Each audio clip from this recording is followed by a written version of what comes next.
Welcome to episode 400 of the DFO Rundown, as always brought to you by Bet365. Get in the game, use the promo code NATION at Bet365. I'm Jason Gregor, and we welcome in our guest co-host again, Mike Russo, of course, a longtime NHL reporter, Florida, and now almost 2 decades with the Minnesota Wild, writes at The Athletic, and as the traveling man.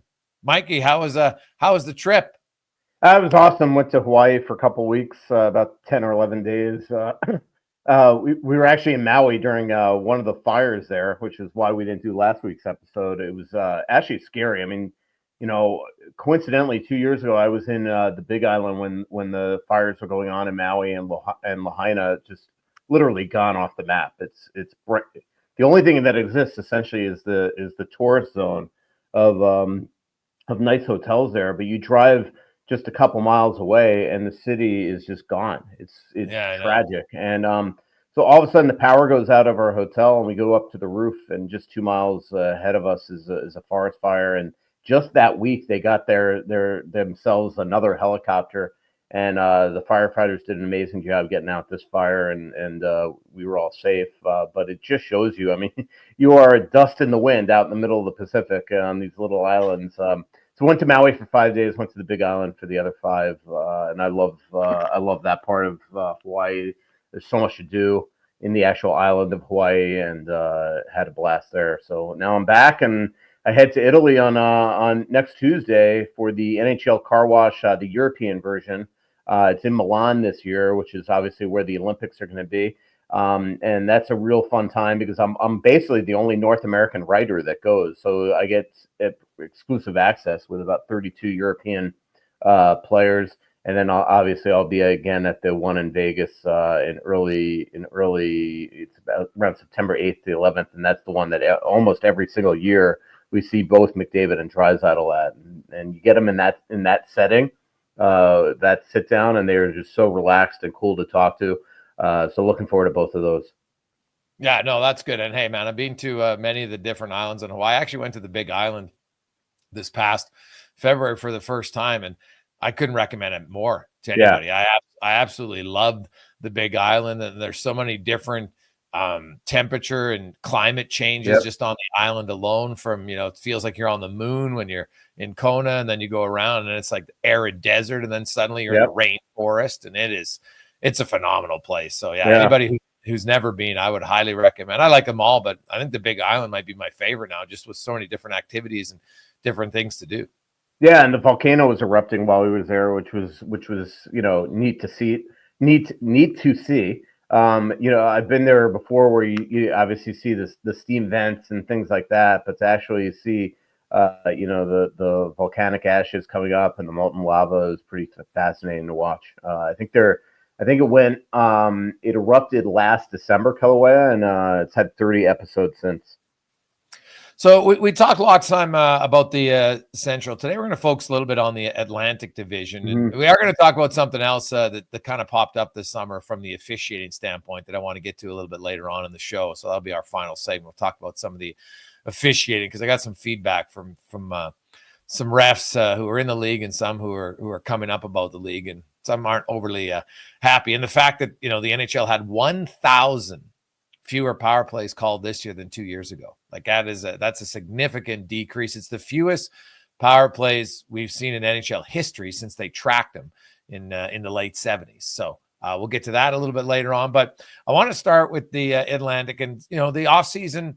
It's over. There's still obviously there's a few RFAs that need to be signed, Luke Hughes, Rossi, we'll get to those guys, but let's start with the Detroit Red Wings, a team that, the Yzerplan, they've talked about it for years, how, okay, you know what, they're going to get over the hump, and they haven't gotten over the hump, and like really haven't seen much improvement. Like, you look at Buffalo, and Buffalo takes a lot of heat. Obviously they missed the playoffs 14 years in a row, but the Detroit Red Wings, Mike, are much farther behind them. And I'm not sure I see any path for the Red Wings this year. What do you make of the Red Wings offseason? Well, even just, like when they traded for John Gibson, if you remember, like Steve Yzerman's, and Steve is not the most accessible GM. And so when he talks, you really, really listen, because it's a rare time to get him on the record. And even his quotes then were like, we think it's coming together. We think we're a little better. And, again, they missed the playoffs for the 9th year in a row by 5 or 6 points last year. And it just doesn't seem like there's even a lot of confidence from him that they're just going to be appreciably better with the moves that they made this offseason. Again, just kind of around the edges, and you're just relying on the core. Bring back Patrick Kane. Obviously, you got Raymond there and Larkin there and guys like that. But, Mason Appleton, there's just not a lot of things that they did. So they're just hoping on quality coaching, another dynamite power play, which was, we just talked about power plays. It was as good as it got in the league last year. But everything else, they couldn't stop pucks. So you're hoping that John Gibson is healthy and is still the John Gibson of old. And even scoring, they were in the bottom third of the league. So I think what it is also is a cautionary tale of, and this is a big thing here in Minnesota, because Minnesota is always good enough to be right there, but not good enough to, get to the promised land, so to speak. And they've never had this full rebuild and torn it down to the studs. But I think in today's league, it is almost impossible to do a full rebuild. It is just, first of all, you have so many teams in the league now with the salary cap and everybody having money, and it's just very, very difficult thing to do. And it's only going to get harder and harder as expansion comes down the path, as we know. So I just don't get, where Detroit is going here. And I think that everybody's just continuing to trust the plan that Steve and his staff knows what they're doing. But in a very, very tough conference and a very, very tough division last year where 5 teams made the playoffs, you just don't see where they're going. And they're just, again, going to be relying on the Larkins and the Raymonds to get it done. Well, if you look at Detroit, they were 22nd in offense. They were 21st in defense. And guess what? They were 21st in the standings. That's pretty much who they were, right? Like you mentioned, their power play was good. And that was obviously the best part of their team at 20. What were they? 27%, I think, fourth best in the NHL. But then the problem was, well, their penalty kill was dead last. It was 70%. It was 32nd. So, it averages out. You can be great in the power play, but you're terrible on the penalty kill, and it doesn't help. And so their offseason was basically John Gibson, who they acquire. And then you bring in, Mason Appleton comes over on a 2-year deal. And that's really kind of it. Like, they're obviously hoping that, I think Simon Edvinsson is a big hope, and that he can take a big step for them. But after Mo Seider and maybe Edvinsson, like Eric Gustafsson, Ben Sherratt, Justin Holl, Albert Johansson, Bernard Docker, their defense core still, like, when I look at Detroit and I look at their defense core, and then more so I look at the players that they let go off of their defense core, and I'm just kind of like, I'm not sure this organization's ever going to get it right. They can't defend, and they haven't upgraded their blue line. So I don't see how Detroit, and unless they're going to have some massive improvement on the penalty kill, and obviously part of that they're going to hope is goaltending. And so I can understand that to a certain point, but it's a perplexing one to me, the Detroit Red Wings. And I just think, like Steve Yzerman, if they don't make it this year, I think the organization might look and say, we might have to go a different direction. Yeah, and that's the thing. I mean, obviously we could all talk about the heat of Steve Yzerman. There's clearly trust from ownership and things like that. But and they had to buy into the plan to begin with. But I don't even think Steve ever thought that it would take this long. And in a lot of ways, they are like Buffalo, because when I look at the Buffalo Sabres, I see so many good players there year after year, and they just, for some reason, as a team, they can't come together and become that perfect machine on the ice. And I think the world of guys like Dylan Larkin. Lucas Raymond is a fabulous hockey player. We obviously know that Seider's there. They have some great pieces, but they just can't seem to come together. And then obviously, last year at the trade deadline, and I think it was very clear that Dylan Larkin was frustrated that they didn't go out and do more. And he kind of actually publicly spouted off to the media. That's something that you normally don't see from him. But, and I'm sure that him and Steve have talked since then, but there just does seem to be, like Buffalo, with some of the core players, some frustration brewing behind the scenes, because these are not infinite careers. Some of these guys are in their peak years, where now is the time that they've got to see their team deliver, or they could be plotting for forever. And, they're going to be obviously relying on Todd McLellan. They had the initial bump there. Remember, in January and February, they were a great hockey team. It seemed like the Four Nations took the momentum away from them. They came back and became, pretty mediocre again. And so they are going to have to figure it out this year. But when you look at that conference and the amount of really quality teams in there, and I don't know if this is going to be a year again where the Atlantic has 5 playoff teams. I got to think that the Metro is going to be a little bit better, where they could get a 4th at a minimum. It's going to be just harder and harder for Detroit to make the playoffs. And again, suddenly we're going to have expansion coming. It just feels like an organization that was so consistently good for years and years and years, making the playoffs consistently, winning cups. It's just they are paying the piper now, but it just doesn't seem like there's some sort of upswing here that's getting them over to being one of the elite teams in the East. Yeah, and another team, and we'll go right to Buffalo, and you look at the Sabres, and I actually like on paper the Sabres defense. Rasmus Dahlin, Owen Power, Bowen Byram. They acquired Michael Kesselring. You throw, I think Matthias Samuelsson can have a bounce back year. He obviously had a disappointing season last year. Connor Timmins and even Bryson and Jones. Like I like the depth in their blue line. I like it a lot. They got, Ukko-Pekka Luukkonen. They brought in Alex Lyon. So, the young guy is going to stay in the minors, I would think, at least to start in goal with Devin Levi. But we'll see how long, that lasts. And then up front, hey, Tage Thompson, Josh Norris. I still don't know if I love that trade for them. Josh Norris, when he's healthy, is good, but that's a big if on when he's healthy. And Tuck, Greenway, they're going to hope that, they gave Jack Quinn a raise at $3.3 million or almost 3.4, and they'll look for him. I think Peyton Krebs, you're kind of wondering where he's at. Zach Benson as a young player, can he take a step ahead this year? And Buffalo, again, the season starts and it's one filled with lots of potential and lots of, we can, but you look at Montreal's ahead of them, Ottawa's ahead of them, Toronto's ahead of them, Tampa's ahead of them, Florida's obviously the 2-time defending Stanley Cup champions. Do you see a path for the Sabres, and do you like the Sabres better than the Red Wings? Yeah. On paper, like the players that you just mentioned, I do think that they should be a better team. The problem is that they never seem to be. I remember sitting down last year in Prague with JJ Peterka and UPL. And they talked about they came together. Dahlin created this sort of camp with Peterka in Switzerland, and all these Sabres came there because they were so motivated. They took it upon themselves to bring a bunch of teammates there and have sort of a summer training camp because they so were motivated to get this team out of the schneid, so to speak. And then they go and they lose their first couple games in Germany.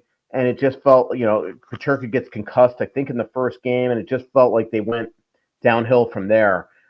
They've got to get off to a better start. That obviously will take away a lot of pressure from the fans and the media, who are growingly frustrated with just where this organization has been.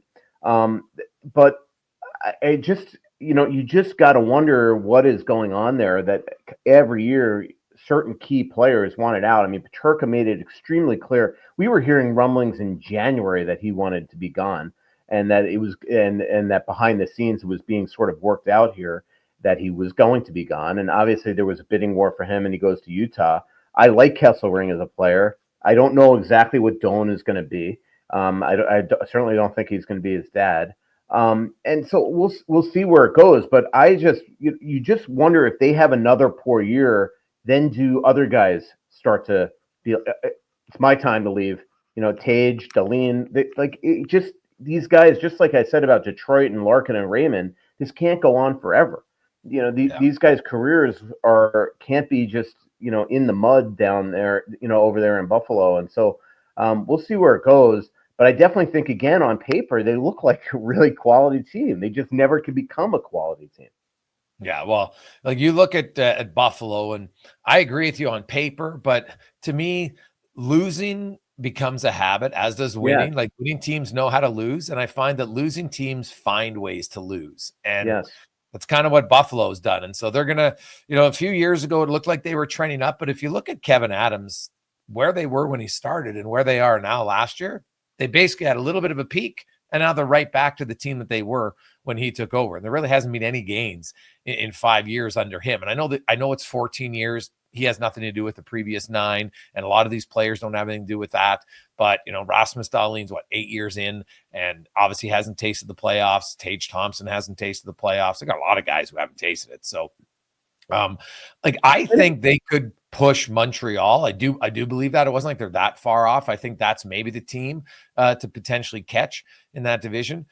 So we'll see. Which leads me to the other team that didn't make the playoffs, the Boston Bruins. And the Boston Bruins were, up until last year, the best team in the salary cap era, as far as consistency and winning. And there was years they'd missed the playoffs with 94 points and 92 points. Like, they were close. Last year, the wheels fell off. They bottomed out. And you look at it, 29th in goals, 24th in goals against, 28th in goals, 26th in goals against, 29th in the power play with Pasternak, and then 24th on the penalty kill. Like, every element of their game wasn't good.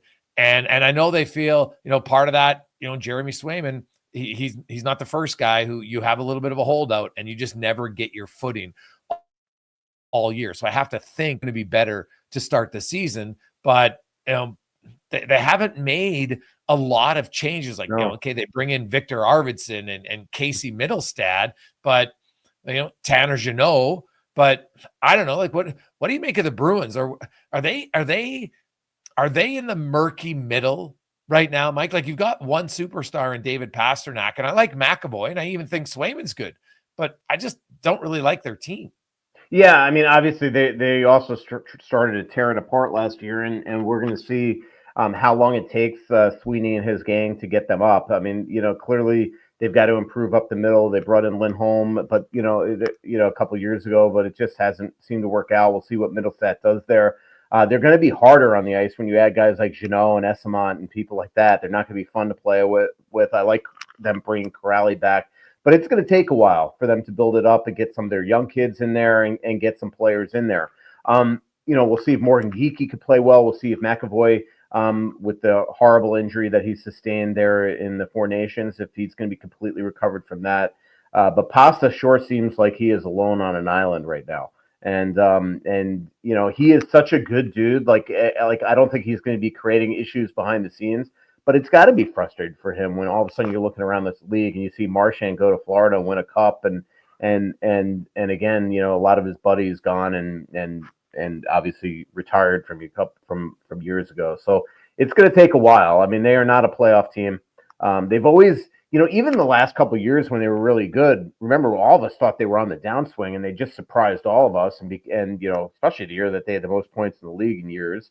And so we'll see where they go. But I don't think this is going to be a quick fix for them. The Montreal Canadiens slid into the playoffs last year, which I think was a real big surprise. Nobody really, I don't think they expected to make it. They had 91 points. It's second year in a row. 91 points gets you in the playoffs in the Eastern Conference. And, Lane Hudson obviously was the breakout guy. I heard Serge Savard talk about how he thinks he's the most exciting player they've had in Montreal since Guy Lafleur, which is saying a lot because, like, Stefan Reeves a few times, but Hudson is a dynamic player. Their big offseason move was Noah Dobson. And, you look at the Habs, and they had a negative goals against, goal for, goal against differential last year. There was a lot of signs that they technically shouldn't have been a playoff team. So was last year where they got a lot of things right? Or if you look at it now, when you look at their power play, which is really good, and then you throw in, Montembeault, who's on the way up as a young goaltender, they bring in Noah Dobson to go with Hudson. Matheson can still fly in the back end.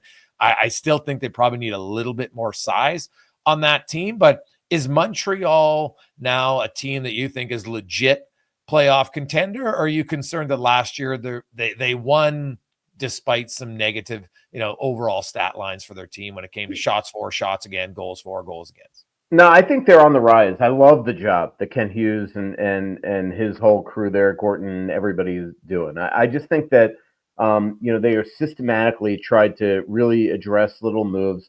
They're a young, fast team. They're obviously, when you add guys like Lane Hudson and now Demidov is going to get a full year there. They've got Caulfield, they've got Suzuki, they've a goalie that's on the rise. I just think it's just going to continue to build and build and build, and now it's going to be him trying to find the right potential studs to throw in there. in either free agency. I think they've become a destination again, and that's the problem right now with Detroit and Buffalo, is that a lot of players I don't think want to go to those places, and winning breeds that. And I think Montreal, clearly Dobson wanted to go there.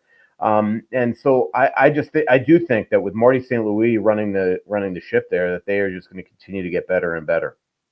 Yeah, I think the one thing maybe they learned last year is you need a guy like Arbor Jacki in the lineup every night if you're Montreal. Like, honestly, you've got a lot of skilled players, but they're young and they're smaller. And I know that the NHL in 2026, 25, 26 isn't what it was in the early 2000s, heck, even the 90s and the 80s, of course, but it can still be intimidation. And he is a big, strong guy. To me, if he's in your third pair, I have no problem at all with him playing minutes for your team. He can be on the penalty kill, but I just think you need him as a regular in your lineup, even in the regular season, on a team that has an abundance of skill, but they still don't have, like, Gallagher's gritty for sure. And obviously Josh Anderson, but after that, they don't have a ton of it. Right. So, and then the other thing was the other trade they made, two young players. We don't see it very often. I really like the trade from a St. Louis and a Montreal perspective to see how it's going to work out. And, how do you think Bolduc's going to fit in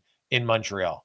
I think he's going to fit really well. But the one guy I was going to bring up is also that we haven't talked about is Slafkovsky. Like, I think that we're talking back-to-back 50-point years.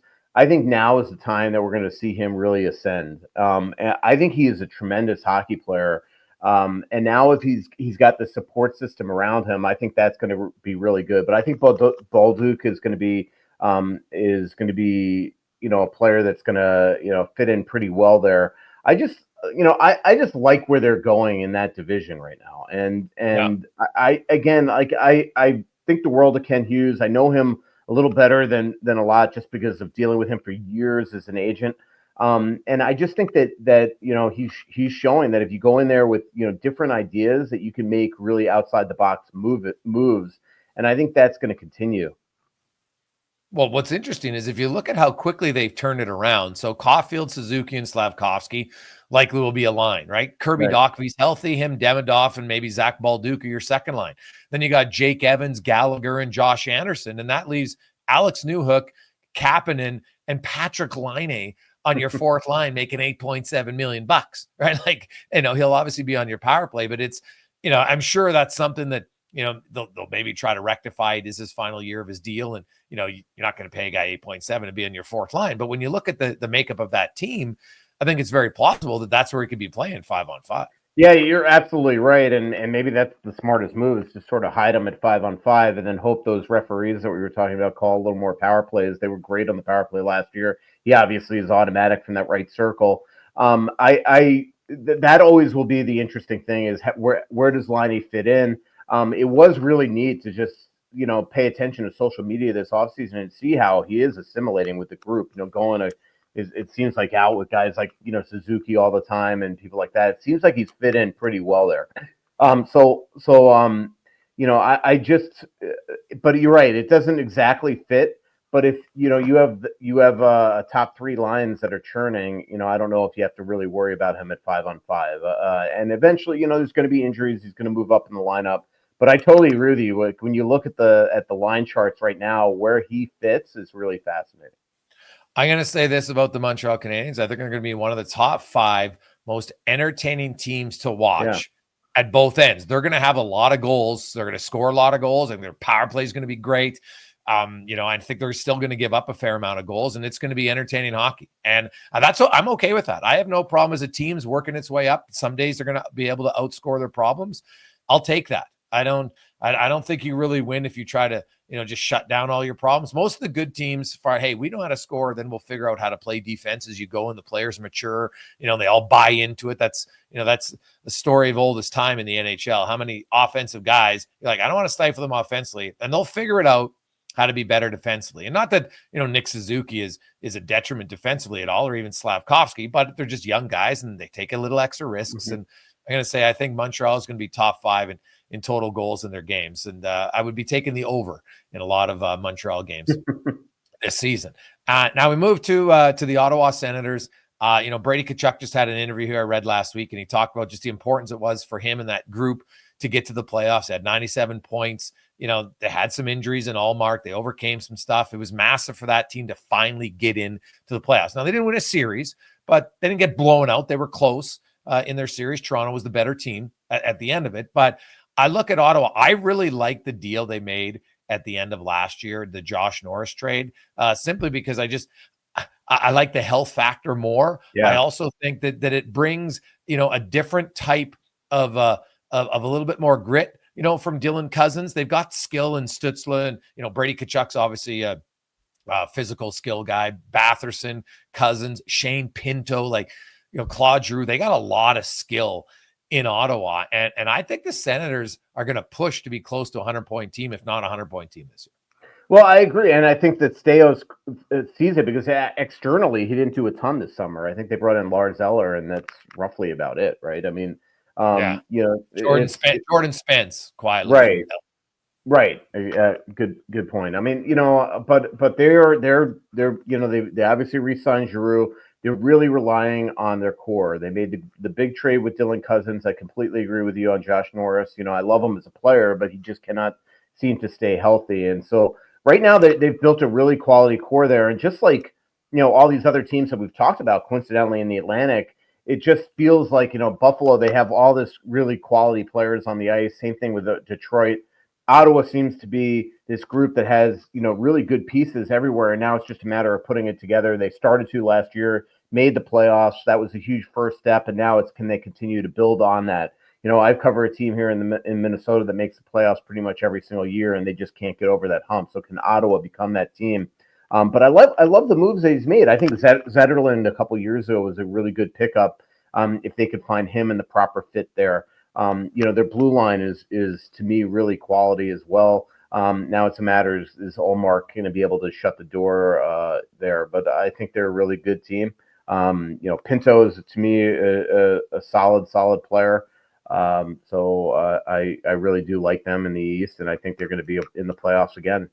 Well, it's interesting you bring up Yzerplan because he had the 24 goals and 40 points with the Sharks, and then last year got traded at the deadline, and literally at the deadline, 20 seconds before from San Jose to Ottawa, and he had a 19 goals. He didn't really do much with the Sens, only 2 goals in 20 games. And that's not surprising. Some guys, when they get traded, it takes a while to adjust. But he got a pretty big contract at 4.275, right, for a guy. Now, he has scored 24 and 19 goals. I'm kind of curious to see where he fits in. And obviously, they like him by giving him that contract. But he, to me, he's the curious one for me in where he's going to fit in the lineup.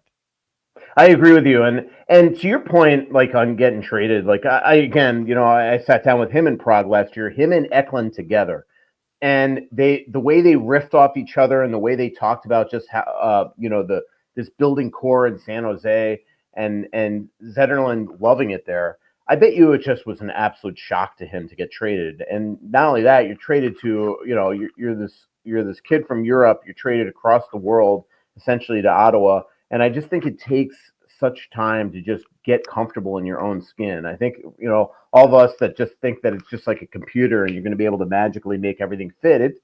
It's tough when you got to move across the world to a place that you don't know and learn new teammates and all that type of stuff. So I just think that now you have an off season under your belt, you got the contract, and now it's just fitting in. But now it's up to Ottawa to figure out where does he fit in that lineup. And they've got a really good bunch of players, so it's making sure that he is in the proper place to also allow him to continue to excel with his really impressive talent level. So they've got a lot of firepower up front, and now it's just a matter of putting them, plugging the holes properly and seeing if you can make it all fit. Because we obviously, again, not that they are Buffalo or Detroit, but we see these other teams that have really quality players that just can't seem to make it fit. And Ottawa, finally got over the hump last year, and now it's just continue to try to build.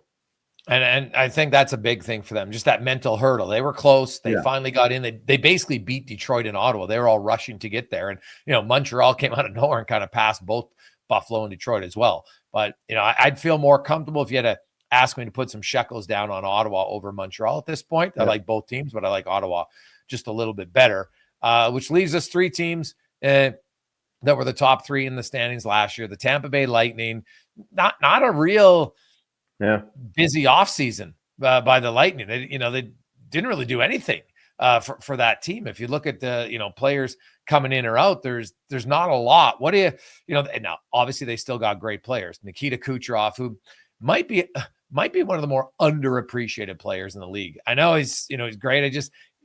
It seems like he just quietly goes around, 120 points, 140 points. He's up for the Hart, he's up for the Art Ross, and it's just kind of ho hum, right? Because his game isn't necessarily flashy. It's just so damn effective. But Point and Gensel and Brandon Hagel had a great year last year. Anthony Cirelli's a hell of a two-way player. Oliver Bjorkstrand's the one guy I think they're hoping can find his footing. He never really did since he got traded. They brought Yanni Gourde back at the deadline last year. They still got Hedman and Cernak and McDonough and etc. But what do you make of Tampa? And are they just like that solid team? But are they a playoff team, but not a cup contender? Or do you still have them in the bottom tier of cup contenders? No, I think obviously they got to get past Florida, and then it's maybe clear sailing for them. That's the big thing is you always in the playoff format that the NHL has, there's a really good chance that's always the team that they're going to be playing. But they were a still really good team last year, consistently good, especially on home ice, where I think they had 30 wins. But they had 47 wins overall. They were a 100-point team again. And I think that they obviously had cap issues this offseason that really inhibited a really smart GM and a really smart staff, their ability to go make big-time moves. But their big-time move was a couple years ago and letting Stamkos go and bringing in Jake Gensel, who had a great season. And so they're still a really good team. And I think sometimes we all get caught up when you're a team that doesn't go out when you lose in the first round or you don't go win a cup and then you don't do anything in the offseason, that they're just not going to be very good. But their core is still intact. Their core is still, as dynamic as there is. And I still think they're going to be an absolute powerhouse in the East. And then we'll see what they could do come trade deadline time to try to maybe make those moves as they accrue cap space to try to go out and add what they feel they need to add. But they are a playoff team without a doubt.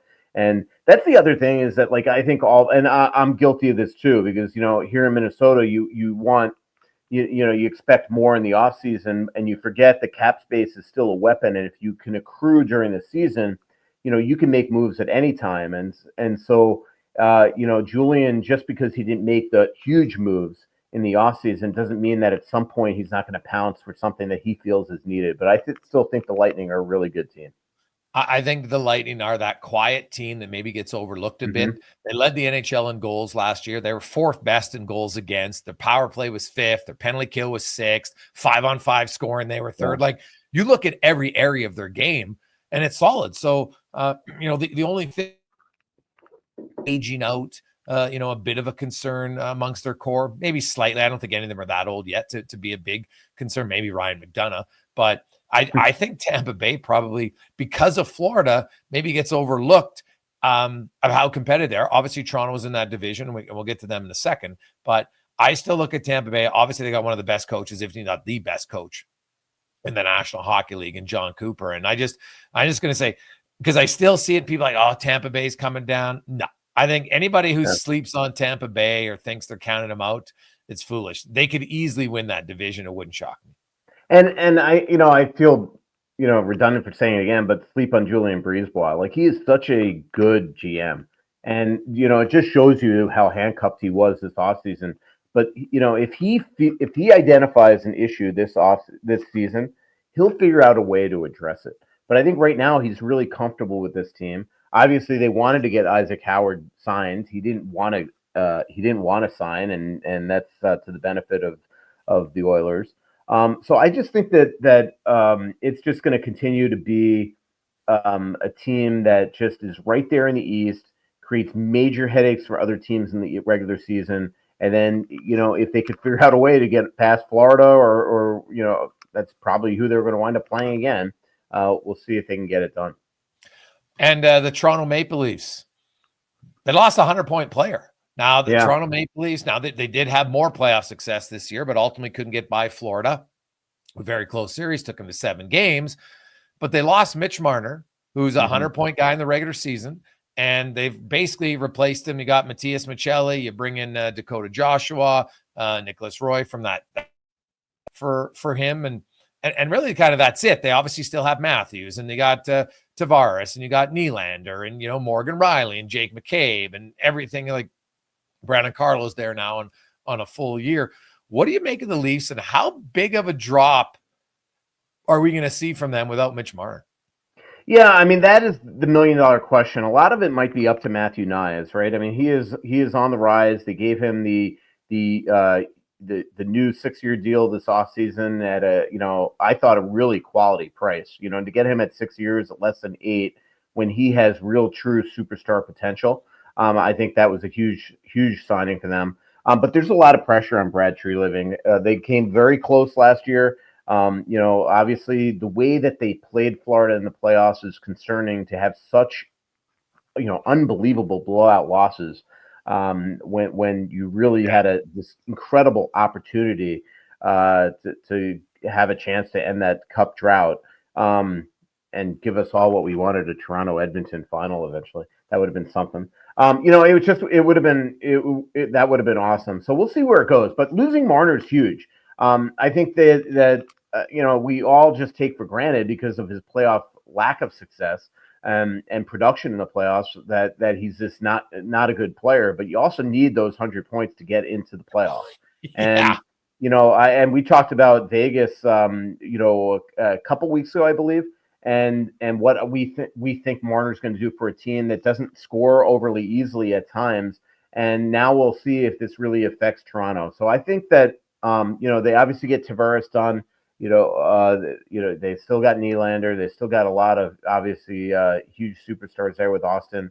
But I think a lot of it will have to do with Knies, because they also did make a ton of moves in the offseason. They get Nicholas Waugh almost as a gift, in the whole tampering allegations. All of a sudden, here's a player to make that go away. I do like Maselli. I think that was a really, I know that they were trying to get him out of Utah for a while, and he has the ability to score. So we'll see where they go, but I just think that they're still going to be a juggernaut in the East. And the two-time defending champions, really the only change in their lineup is Jeff Petry's in, Nate Schmidt is out. Yeah, that's pretty much it, right? They kept the entire gang together, and a little bit of head scratching maybe on some of the term of those contracts. Like Brad Marchand's a hell of a guy, but Brad Marchand's 6-year deal, great for him. But the Florida Panthers, Tkachuk's status doesn't sound like he's going to be ready to start the season, so he'll go in LTIR, which will allow him to start. Now, it doesn't sound like it's an LTIR all year long. Obviously, I think he said at most 3 months. So, that puts him ready a month and 6 weeks before the Olympics. Obviously, he's going to want to play there. But, the Florida Panthers, I guess they're obviously still good. They're two-time defending champs. But were you surprised at the deals that he handed out? Well, I'm never going to criticize Bill Zito. He's just an amazing general manager. So I am surprised. I'm more surprised that they were able to get it done. I thought maybe 2 out of 3. For them to get all 3 back in the core, I just think that was just incredible work there by a GM that is managing a team that is a place that nobody used to want to go to. I covered them for 10 years. They couldn't get these guys. Now everybody wants to play there. They're willing to make deals to get there. Still, you give Sam Bennett $8 million, but you're paying him for the playoffs. That's where he really earns his money. Marchand fit in like a glove there. It was an absolute blast to cover him, and just all the off-ice stuff that happened, that DQ and all that. It was tremendous. And Ekblad's the one that I was surprised that they got done. It just felt like it was all pretty much postmark for him to leave. They're just going to be a great team. And then, to your point on Jeff Petry, is he going to be this year's Nate Schmidt, this year's OEL, somebody that can go there and sort of revitalize his career and fit in perfectly. But they are still a tremendous hockey team. And we'll see what happens with Tkachuk as well. I'll be sitting. He is still. So the day I get back from Italy, the day after I actually go to Plymouth to Detroit for the U.S. orientation Olympic camp, and he is still supposed to be there. So I'll get with him and try to figure out exactly what's going on there. But his goal is 100% to be ready for the Olympics, and I know that they are confident that he will be. Yeah, and so it's a little time. There's no on ice for either Canada or U.S. for those orientations, just off the ice. So it's a little look at the offseason. Let's bring in Our special producer today is your Remchek's away on his honeymoon. He's Vic in Hawaii. Vic Blayton joins us. Vic, how you doing, my man? I'm doing well. How you guys doing? Excellent. Jays keep winning. I'm happy. I'm sure you guys are happy as well. I can. I'm the resident, I guess, the fill-in for Tyler, so I have to talk about the Blue Jays, don't I? Well, hey, I'm actually going to Toronto for a Jays game. My son's pretty fired up. He's always wanted to see it, so we're going to a game at the end of the month. So that'll be awesome. I'm sure you're gonna have a great time. And so, should we get started here? Buy or sell? Yeah, let's do it, buddy.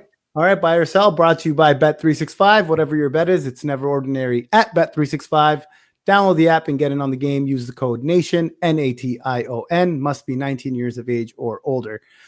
All right, I want to stir the pot a little bit, guys. It's the dog days. So news broke in the last couple of days here that the Ottawa Senators seem to be in the works of getting a new arena in downtown LeBreton Flats, finally getting out of Canada. So I said I'm going to stir the pot, buy or sell. Brady Tkachuk will still be a member of the Ottawa Senators when that arena opens. Oof. Talk about trying to make us go viral right off the hop here.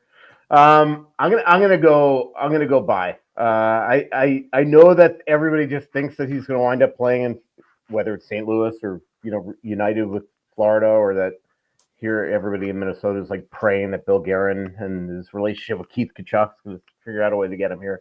I think he's proud to be the captain of that team. I think that what's going to cinch it is what he said the other day, and that's trying to make sure that last year was a building block. But I think he's staying in Ottawa, and that they'll figure out a way to get it done. They know how absolutely integral he is, the heartbeat of that team. It's interesting. Vic's a great question because he got 3 years left in his contract, and so is it going to be 3? Is that building done in 3 years? Probably not. So I'm going to actually sell. I think he is going to, by the time that building's done, he'll have moved on. So, and that's still, we're talking, he's got 3 years left in his contract, but I get a sense that he might be going to the US of A. All right. Question number 2. You and I spoke about it, Jason, before the show, very, very briefly, but buy or sell. Sidney Crosby and Evgeny Malkin will both be Pittsburgh Penguins at the end of the season. Buy or sell. Ooh, that's good because, there's been a lot of talk about Sid and it would be too easy. So both of them, Malkin's in the last year of his deal. And, the Penguins, I know they still feel like they're going to make a move. I'm just not sure how. So I'm going to sell. I think at least one of them is gone for sure. I think, Evgeny Malkin in the final year of his deal. Now they might offer him the opportunity. I know he has a no movement clause and it'd be his thing, but I guess you could just ride on the sunset. I just don't understand why you would. So I will buy. I will sell. Both won't be there. Yeah, and I will go sell too. I think that they are not making the playoffs, and I think that he is going to want one last chance at the cup and try to pick his team. And anybody's going to want him. He's not the Evgeny Malkin of old, but just watching him again on social media and the amount of work that he is doing this offseason, working out every single day with Kirill Kaprizov. This is a guy that is motivated to have one, if this is his last year, one last great season. I think that he's going to want to go and play in the playoffs, and I don't think he's just going to want to go out in the pastures there in Pittsburgh. He'll be honored a few years from now after he retires in Pittsburgh, whether he's traded or not. So I think that he is a goner, and I am one of those people that think at some point Sidney Crosby is going to be like, okay, get me to. I agree. So I can't believe it hasn't happened already. Yeah, I totally am with you. Like I think that it's shocking. I think it says everything about his loyalty to that organization, but he deserves it, and I just think that the losing is gonna eat at him. Yep. All right, last one. This will hit close to home for both of you. Again, stirring the pot. Connor McDavid and Kirill Kaprizov will both have new contracts by opening night, October 7th. Buy or sell? I'll go buy. I think the Wild, financially, they're not far apart. I think, though, that there's some stuff that they feel has been lost in translation this offseason with him in Moscow. And I think that Bill Guerin is waiting for him to get back to Minnesota, sit down with him, have a real good face-to-face with him and maybe his agent as well. And I just think that Wild are not going to want the distraction of this going into the season, and they'll get it done. And I think McDavid I think it's the same way. I cannot imagine that he's not going to sign some sort of midterm extension before the season starts. Yeah, well, McDavid's a no-brainer, and it's just a matter of timing on when it gets done. I don't think it'll be done at the latest before training camp. They're not going to extend it even into training camp. And Kaprizov, he's the face of that franchise in Minnesota. He's one of the top 5, I think, most dynamic players in the game. And Mike obviously is more tapped into it than I am when it comes to Minnesota. But I think a lot of these organizations and a lot of the players, some will go into free agency and they're okay with it, but they don't want the distraction, especially if they're happy where they're at. So I think the interesting thing is term. I think McDavid's going to sign for 4 to 5 years. Kaprizov, I'm not sure. Mike would know better, but I will buy and say both. Well, I can tell you the Wild want to sign him for 8. The question is, does Kirill want 8? If I were Kirill, I would not want 8. We discussed this a couple of weeks ago, Jay. Like I would even maybe go less. Like put the pressure on the organization to build some players around him to turn this team into a true contender. But remember, like Kaprizov's turning 29 when this extension would kick in. Like, I mean, we're now at that point where if he's going to want to win a cup, he's going to do it here. He's got to know that this team is going to be able to build themselves a cup contender and not just a perennial playoff includer. And I don't think they've proven that to him yet. So if I were him, I'd want shorter term. But I know the Wild are doing everything possible to get him on an 8-year contract. Just one more quickly. On the same note, will Kaprizov get more than Leon? I think he will. I think, and then if he signs before McDavid, he'll be at least this, the highest paid player in the NHL for about a second until McDavid signs. Although funny, technically he won't be because his contract would kick in. But I see what you're saying. Yeah, he would have the highest current AAV. You wouldn't be there, but I think he's probably going to get slightly higher. I know people look and say, well, is he better than Draisaitl? No, but it's different because there's Draisaitl and McDavid in the same organization, right? Kaprizov is the main guy in their organization, and that does matter in negotiating for sure. I remember sitting down with Draisaitl. I could find the quote for you, sitting down with Draisaitl at the NHL media tour in Vegas last year, and we were talking about contracts, and he right off the hop said to us, like, let's be honest, I left some money on the table. Like he knew that he was, essentially helping the Oilers because he wanted to make sure that there could be a core around him and also enough money for McDavid. And by the way, I think it's awesome to just continue to see how tight McDavid and Draisaitl are this offseason. That's the best part of social media is you get a window into thí guys' lives, and seeing them on the water together overseas is pretty sweet. Well, a dual honeymoon, that's can't get much tighter than that, I guess. Yeah, talk about fitting, huh? Yeah, awesome. Thanks, Vic, man. We appreciate it. Thank you for having me. That was Buy or Sell brought to you by Bet365. We got a few minutes left in the pod today, and I did want to get into the officiating because there's not a lot of stories, but the offseason story of the officiating and the massive decrease, like significant reduction in penalties, the lowest ever. I tracked it, the lowest ever in NHL history this past season. And an example and I wrote about Ben Betker, who's was a former draft pick, 5th rounder, played a few years in the American League, then went over to Europe. He officiated 1 year last year in the BCHL, had a few games in the HL, and then he got signed by the NHL. Now he'll start in the American League, but when you're signed to that deal, the plan is you're going to be in the NHL some games next year, if not full-time the year after. He has 1 year of officiating experience.